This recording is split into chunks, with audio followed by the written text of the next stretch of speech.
Hello everyone, good morning. कैसे हैं आप सब? आई होप सब बढ़िया होंगे। हम बात कर रहे थे कि पॉलिनोमियल क्या है। क्लास 10th में कुछ बेसिक्स मैंने आपको बताया कि पॉलिनोमियल्स में क्या क्या होती है, कि डिग्री जो है हमारी वॉल नंबर होना चाहिए, ठीक है, पूर्ण संख्या होना चाहिए, जो कि मैंने आपको बताया कि 0 1 2 3 होती है। फिर मैंने कुछ टाइप्स ऑफ पॉलिनोमियल बताए, ठीक है।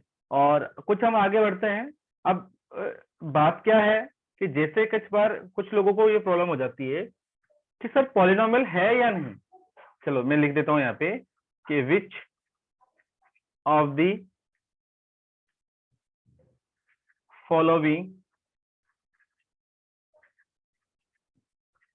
एक्सप्रेशन आर पॉलिनोमियल और नॉट।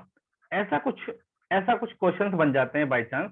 जैसे कि इसमें बोला गया कि कुछ व्यंजक यहाँ पर दिए गए, बहुपद है या नहीं दिए गए। मैं यहाँ पर ऐसे अपनी भाषा में लिख देता हूं कि दिए गए व्यंजक बहुपद है या नहीं।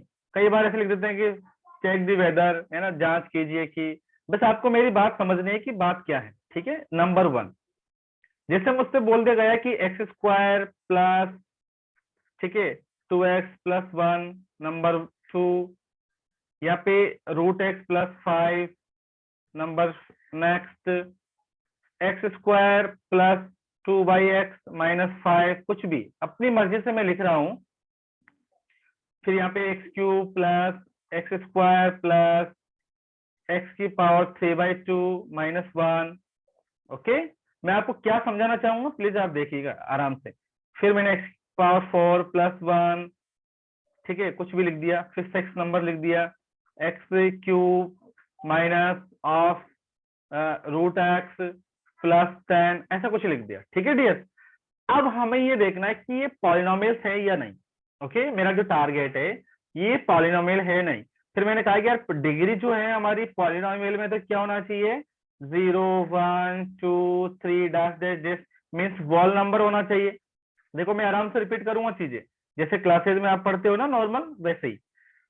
वॉल नंबर को हम क्या बोलते हैं, यहाँ पे पूर्ण संख्या, ठीक है। कुछ लोगों को ये भी नहीं पता हो तो देख लीजिएगा प्लीज, ठीक है। और तो 0 1 2, पहला वाला क्वेश्चन में देखा है कि पावर कितनी है, 2 है, कोई प्रॉब्लम नहीं है। यहाँ पे पावर कितनी है, x पे 1 है। अच्छा, कांस्टेंट को लेकर तो हमें कंफ्यूज होने की जरूरत नहीं है, क्योंकि कल हमने लास्ट में जीरो पॉलिनोमियल पढ़ाया ना, तब एक बहुत अच्छा एग्जांपल दिया था बहुत सारे, कि भैया 1 के साथ में x⁻0 लिखो, कोई प्रॉब्लम नहीं है। तो जहां पे कांस्टेंट टर्म्स होती है, एक्चुअली में वहां पे x⁻0 प्रेजेंट होती है, x⁻0 प्रेजेंट होती है।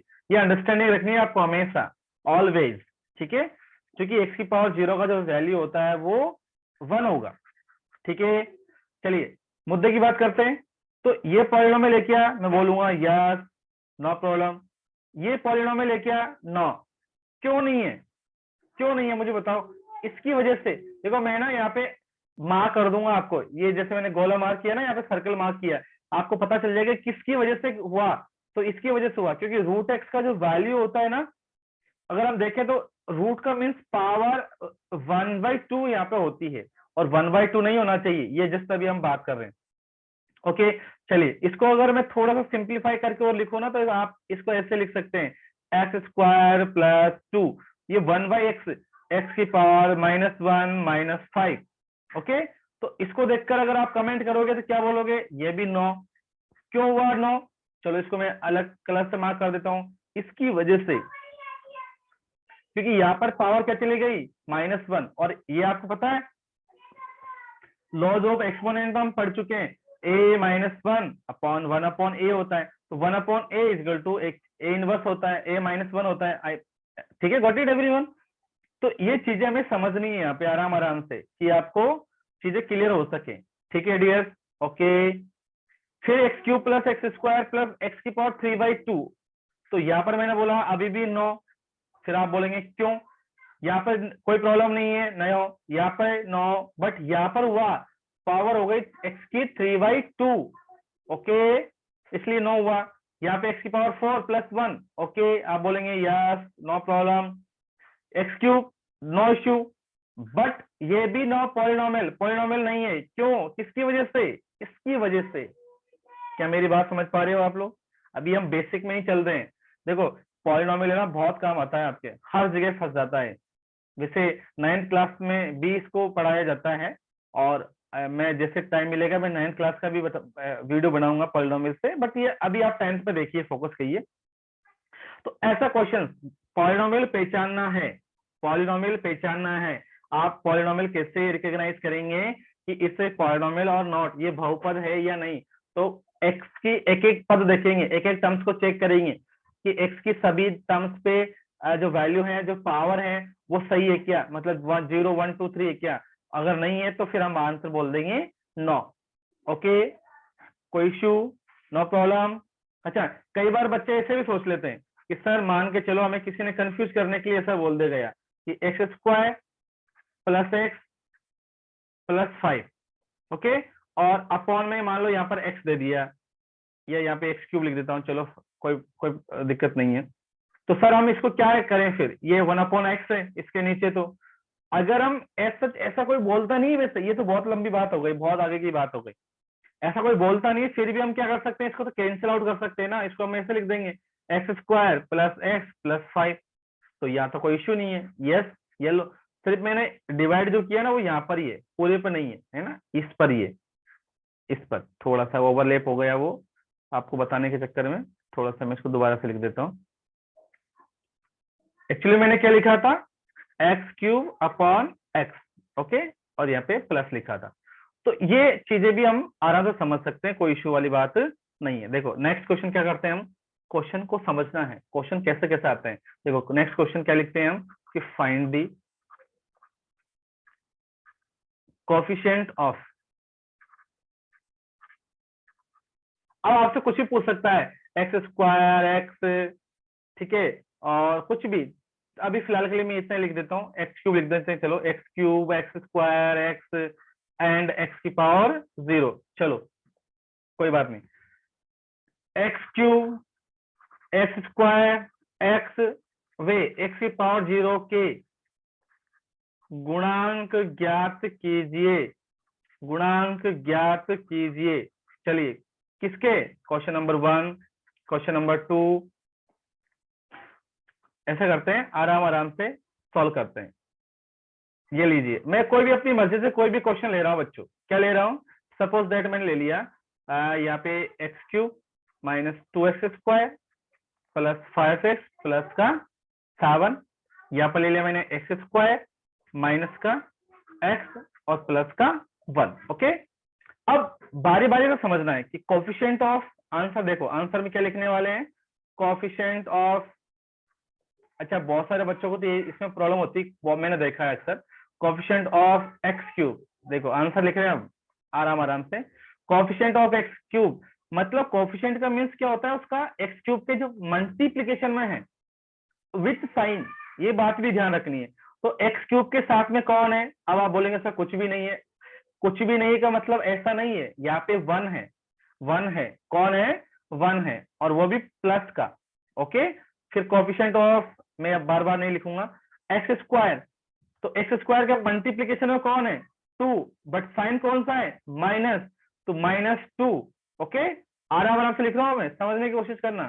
फिर कोएफिशिएंट ऑफ कौन, x, x के साथ में कौन है, 5, और वो भी कौन सा है, प्लस का, तो 5। फिर कोएफिशिएंट ऑफ x की पावर 0, अच्छा ये मैंने क्यों लिखा, क्योंकि आप समझ पाओ, x की पावर 0 का मतलब तो नॉर्मल आप है ना, हमेशा ऐसे भी याद रख सकते हैं कि कांस्टेंट टर्म होती है हमेशा, इसके बारे में ज्यादा सोचने की जरूरत नहीं है। तो आप बोलेंगे sir 7, got it everyone, I hope आप मेरी बात को समझ पा रहे हो। देखो यहाँ पर हम आंसर लिखेंगे, अब आप समझ गए, ज्यादा नहीं बोलूंगा, एक एक क्वेश्चन बताऊंगा कि कोएफिशिएंट ऑफ x² क्या होगा बच्चों, यहाँ पे आप बोलेंगे सर इसका मल्टीप्लीकेशन, अच्छा पहला तो क्यूब है ना, हमारा क्यूब है। अब x³ का कोएफिशिएंट तो यहाँ पे है ही नहीं, x³ वाला टर्म तो प्रेजेंट ही नहीं है। जब x³ वाला टर्म प्रेजेंट नहीं है तो आप क्या लिखेंगे, ये वाला केस है कि सर कुछ भी नहीं है, यहाँ पर बोल सकते हैं आप कुछ भी नहीं है मतलब 0, गॉट इट एवरीवन। फिर कोएफिशिएंट ऑफ एक्स स्क्वायर कौन है, एक्स स्क्वायर के गुणांक में कौन है। तो हिंदी वाले बच्चों को प्रॉब्लम तो नहीं हो रही बेटा, एक्स क्यूब का गुणांक, एक्स स्क्वायर का गुणांक, एक्स का गुणांक, ठीक है, एक्स की पावर 0 का गुणांक, सेम यहाँ पर भी एक्स क्यूब का गुणांक, एक्स स्क्वायर का गुणांक, यहाँ पर क्या आएगा, एक्स स्क्वायर कौन है यहाँ पे 1, ओके, ठीक है। फिर coefficient of x, coefficient of को एक्स कौन है, एक्स के साथ में कौन है -1, फिर कोफिशिएंट ऑफ एक्स की पावर 0 का कौन है कांस्टेंट टर्म +1, ठीक है। हिंदी वाले बच्चों को दिक्कत तो नहीं हो रही है, बता दीजिएगा प्लीज मुझे कमेंट बॉक्स में। मैंने ऐसे लिखा है हर जगह, मैं इसको देखो कैसे लिखता हूँ हिंदी में, एक्स क्यूब का गुणांक, ऐसे पूछेंगे आपसे, एक्स क्यूब का गुणांक आप बोलेंगे 0, एक्स स्क्वायर का गुणांक 1, ठीक है, एक्स का गुणांक -1, फिर एक्स की पावर 0 का गुणांक +1, ओके। चलो मैंने लिख दिया आपको समझाने के पॉइंट ऑफ व्यू से, बाकी इतना कोई इश्यू नहीं है, ठीक है बेटा। तो ऐसे क्वेश्चंस बनते हैं, ऐसे क्वेश्चंस बनते हैं, हमें ध्यान रखना होगा, ओके।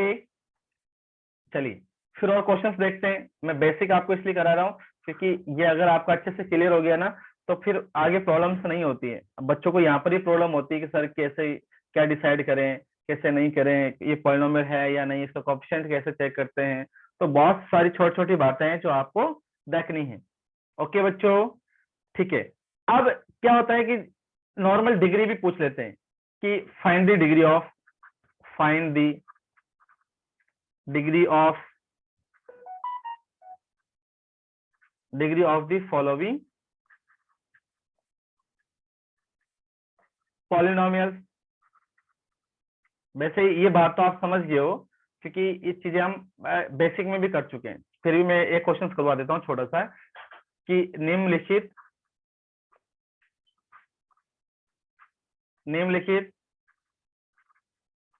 बहुपदों की घात ज्ञात कीजिए या बताइए, ज्ञात कीजिए, ठीक है। आपको कंसेप्ट पे ध्यान देना है, कंसेप्ट क्या बोल रहा है। चलिए question number 1, question number 2, question number 3, ऐसे कुछ क्वेश्चंस लिख लेते हैं। जैसे मैंने लिखा है ये बहुपद लिख दिया मैंने, x³ - 1, ठीक है, p of x is equal to x की पावर 5 प्लस का x³ प्लस का कुछ भी 7, p of x is equal to x³ minus x की पावर 4 प्लस का 5 लिख दिया, okay. Fourth number p of x equal to x minus x square plus x³ plus का 1, ऐसा कुछ लिख दिया। देखो इनमें भी आपको नई चीज समझ में आएगी अभी कि सर अच्छा ऐसा भी होता है क्या, ठीक है।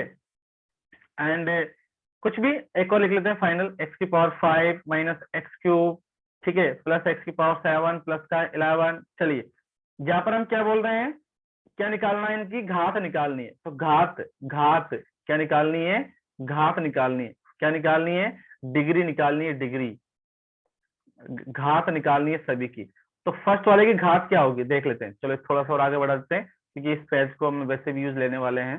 तो घात क्या होगी, अब हमें ना एक एक टर्म्स को चेक करना होगा आराम आराम से। क्या है, x³ मतलब यहाँ पे 5 है, यहाँ पर 3 है, अच्छा बड़ी कौन सी है 5 है, दोनों में कंपेरिजन देखा कोई इश्यू नहीं है। तो आपने बोला सर आंसर क्या आएगा 5, यहाँ देखा सर 3, यहाँ पे 3 है, यहाँ पे 4 है। तो अब क्या होता है बच्चा कई बार फर्स्ट वाले टर्म को देखकर ही आंसर देता है, सर क्यूब मतलब 3, अरे नहीं बाबा नहीं, आप बेटा इसको है ना ऐसे भी लिख सकते हैं, माइनस एक्स की पावर 4 प्लस x³ प्लस 5, आप इसको ऐसे भी लिख सकते हैं, इसको अरेंज करके, ठीक है। तो यही तो मुद्दा है, यही तो चीज सिखाना चाह रहा हूँ मैं यहाँ पे, आप डायरेक्टली आंसर ना देके छोटी छोटी बेसिक चीजें। तो यहाँ पे पावर मतलब डिग्री जो आएगी वो 4 आएगी। अब आप समझ के नेक्स्ट क्वेश्चन में भी यहाँ 1 है या 2 है या 3 है, अगर इसको अरेंज करके लिखेंगे तो आप कैसे लिख सकते हैं, x³ minus x square plus x plus 1। हमें साइन चेंज नहीं करने, इस बात का ध्यान रखना, जो साइन है वैसे साइन लिखना है, प्लस माइनस जो भी है। तो यहाँ पर हम बोलेंगे आंसर 3। इसको भी आपने अरेंज करके लिखा 7 5 क्यूब ये प्लस 11, तो यहाँ पर मैक्सिमम कितना है बच्चों 7 है। मेरी बात समझ पा रही है क्या। अच्छा नंबर ऑफ टर्म्स, अगर नंबर ऑफ टर्म्स देखें तो 1 2 3 1 2 3 नंबर ऑफ टर्म्स है। देखो मैं कुछ चीज और समझा देता हूँ, यहाँ पे नंबर ऑफ टर्म्स है तो आप क्या बोलेंगे सर 3 टर्म्स है, तो 3 टर्म्स को हम क्या बोलते हैं ट्राइनोमियल मतलब त्रिघात बहुपद है, 3 घात का बहुपद है, सॉरी त्रिपद, त्रिपद हिंदी में बोलते हैं त्रिपद। ओके, यहाँ पर भी 3 पद है मतलब ट्राइनोमियल, 1 2 3 4। ये तो थोड़ा सा हमें ज्यादा लिख दिया है, बाकी इसको ये फोर्थ टर्म ऐसा आ जाता है। बाकी नॉर्मली हम जो लिखते हैं ना, एक सिंगल टर्म बोला था तो उसको हमने मोनोमियल बोला था, 2 टर्म्स है तो बाइनोमियल बोला था। ठीक है, तो ये कुछ चीजें आपको याद रखनी है। ठीक है गाइस, ओके। अब हम नेक्स्ट कंसेप्ट चलते हैं। छोटा सा कंसेप्ट मैं आपको बताना चाह रहा हूं कि कंसेप्ट क्या है। एक प्यारा सा टॉपिक है जिसको लेकर है ना बहुत सारा कंफ्यूजन होता है कि जीरोज क्या है। जीरोज मतलब शून्यंक। अच्छा साहब, ये शून्यंक क्या है? शून्यंक के बारे में हम बात करेंगे तो आप आराम से समझ जाओगे। बहुत प्यारी प्यारी सी हम बातें करेंगे, इसको ज्योमेट्रिकल भी हम समझाएंगे कि जीरोज क्या है, इनका मीनिंग क्या है एक्चुअली में। ओके, तो आपको कंफ्यूज होने की जरूरत नहीं है। तो चलिए अब हम बात करते हैं कि जीरोज क्या है, जीरोज को हम कैसे यहाँ पे देखने वाले हैं, जीरोज का मीनिंग क्या है एक्चुअली में। आओ देखते हैं। जिससे सपोज दैट कोई भी पॉलिनोमियल है हमारे पास में, कोई भी polynomial p of x is equal to x की पावर x माइनस 1, और मुझसे पूछा जाएगा कि फाइंड द जीरोज, इसका शून्यंक ज्ञात करो। अब शून्यंक ज्ञात करें तो कैसे ज्ञात करें, ये इंपॉर्टेंट चीज है। तो इंपॉर्टेंट चीज क्या है कि भाई जीरोज का मीनिंग एक्चुअली में क्या होता है कि यहाँ पर कोई भी रियल वैल्यू हो सकती है, लेकिन रियल वैल्यू कौन सी होगी, जब p ऑफ x क्या हो जाए, मेरा जीरो हो जाए। क्या हो जाए बच्चों, p ऑफ x क्या हो जाए, जीरो हो जाए। मतलब मैं अब बोल सकता हूं कि एनी रियल नंबर, ए रियल नंबर ऐसे बोल सकते हैं कि ए रियल नंबर, कोई भी a real number k is a zero. अगर ये जीरो होगा किसका, of the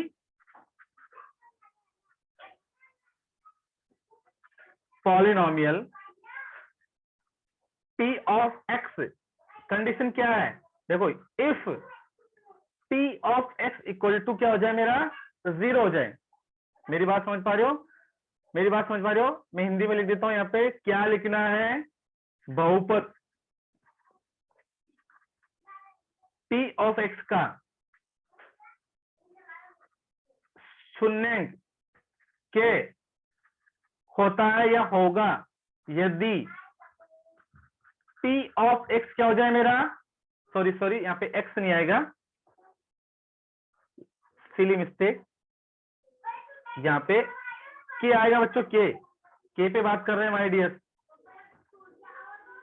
p of k, और यहाँ पर भी p of k equal to क्या हो जाए, मेरा जीरो हो जाए। ये हमारी थोड़ी डेफिनेशन मैंने लिख दी। मतलब कोई ऐसा वैल्यू होगा x बराबर जो इसमें रखने पर आंसर क्या बन जाएगा, मेरा जीरो बन जाएगा। अब प्रॉब्लम ये आती है, सर x का वैल्यू आप रखते जाओ रखते जाओ रखते जाओ रखते जाओ, ऐसा कितनी वैल्यू जो हम रखेंगे।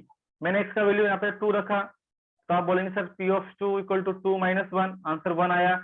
बाकी आप तो बोल रहे हैं कि आंसर क्या आना चाहिए, जीरो आना चाहिए। फिर किसी ने बोला p ऑफ 3 रखा, चलो रख देते हैं, 3 माइनस 1 रखा तो 2 आया, अभी भी नहीं है। फिर किसी ने बोला कि p ऑफ 1 रखा, तो p ऑफ 1 रखने 1 माइनस 1, आंसर क्या आया, जीरो। Very good. तो क्या बोलेंगे आप, सर मतलब x बराबर 1, x बराबर 1 इसका जीरोज है, इसका शून्यंक है। मैं बोलूंगा यस यस डियर, बिल्कुल आपने सही पहचाना। मैं यही तो बोल रहा हूँ, इसका डेफिनेशन का मतलब यही है। ये जो परिभाषा लिखी है ना हमने, उसका मीनिंग यही है कि कोई भी रियल नंबर हो सकता है, लेकिन अब कौन सा। तो एक्चुअली में क्या होगा, हम उल्टा रिवर्स फॉलो करते हैं। फिर जब शून्यंक निकालते हैं, यार अगर हम इसको p ऑफ x को ही जीरो कर दें और x का वैल्यू निकाल दें तो फिर मुद्दा खत्म हो जाएगा ना। मतलब जैसे मैं इसमें बात करूं कि अगर मुझे जीरोज निकालना हो तो p ऑफ x को जीरो कर दो, खेल खत्म करो।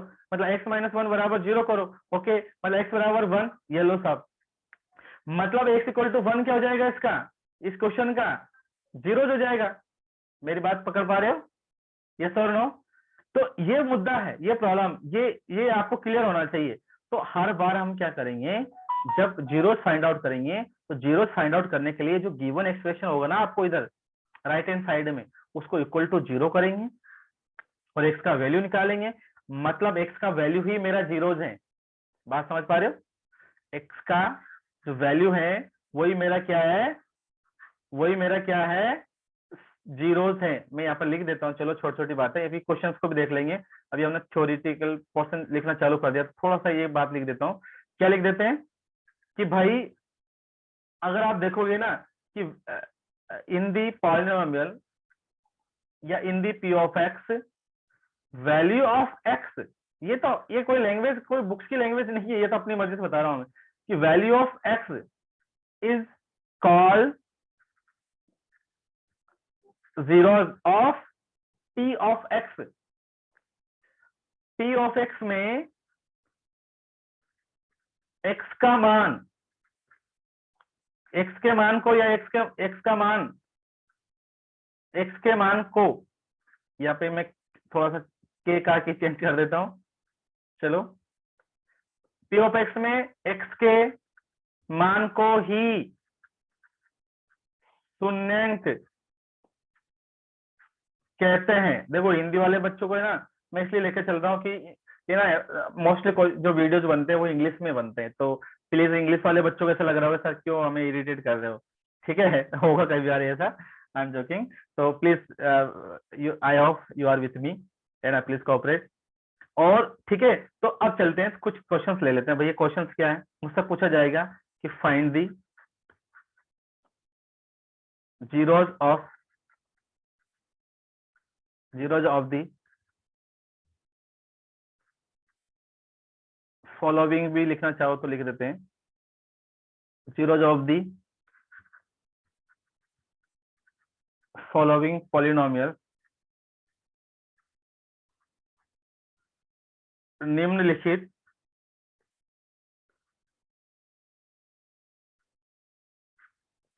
बहुपदों के शून्यंक ज्ञात कीजिए। ओके, क्वेश्चन नंबर फर्स्ट, जैसे मैंने लिखा p of x equal to -1, तो अभी जस्ट मैंने आपको समझाया थी चीजें, तो हम क्या करेंगे, for finding zeros of p of x, p of x should be equal to 0। ठीक है, इसको क्वेश्चन को यह फिनिश करेंगे अपन। तो x minus 1 is equal to 0, तो 1 को तो ट्रांसफर किया तो x इक्वल टू 1। ओके, तो मैं बोल सकता हूं यहाँ पे therefore zeros of p of x is x equal to लिख दो या ये 1 लिख दो, एक ही बात, ये आपका आंसर। ठीक है, मतलब शून्यंक ज्ञात करने के लिए p ऑफ x का, यहाँ पे हिंदी का ऐसा कोई तो इश्यू तो नहीं है, लेकिन मैं लिख देता हूँ p ऑफ x का शून्यंक ज्ञात करने के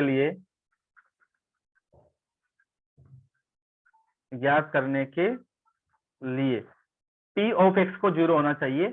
ठीक है, p ऑफ x को 0 कर दिया, यहाँ पे p ऑफ x को मैंने 0 कर दिया, तो x का वैल्यू 1 आ गया, और हमने क्या बोल दिया कि p ऑफ x का जो शून्यंक होगा वो क्या होगा, 1 होगा। क्योंकि 1 रखने पर क्या होगा, x का वैल्यू जैसे 1 रखूंगा ना मैं, तो 1 माइनस 1 क्या हो जाएगा, 0। यही तो हमारी डेफिनेशन है, यही तो हमारी डेफिनेशन है। अच्छा गाइज, मैं इसको जीरोज को लेकर है ना बहुत सारी बातें आपको बताने वाला हूँ सीरियसली। कल हम ज्योमेट्रिकल मीनिंग देखेंगे और इस पे पता नहीं आपको, मतलब बहुत बातें बताऊंगा, सीरियसली बता रहा हूँ, है ना। तो थैंक यू गाइज, आज के लिए tata bye bye, take care, और मुझे प्लीज लाइक सब्सक्राइब कीजिए, मुझे बोलना तो नहीं चाहिए क्योंकि आप समझदार हैं वैसे भी, ठीक है। और हेल्प, मुझे सपोर्ट कीजिए, और कोई भी आपको ऐसा लगे कुछ भी इसमें मिस्टेक्स, कोई भी कमी, या आपको जो भी आपका जो सजेशन होगा मेरे लिए सड़कों पर है, मैं उसमें सुधार करूंगा, क्योंकि मैं आपके लिए काम कर रहा हूँ। तो जितना अच्छा हो सकता है मैं अच्छा काम करूंगा, और आप मुझे अच्छा कमेंट कीजिएगा ताकि मैं और अच्छा मोटिवेट हूँ और अच्छे आपके लिए मेहनत कर सकूं। Thank you, bye, Tata.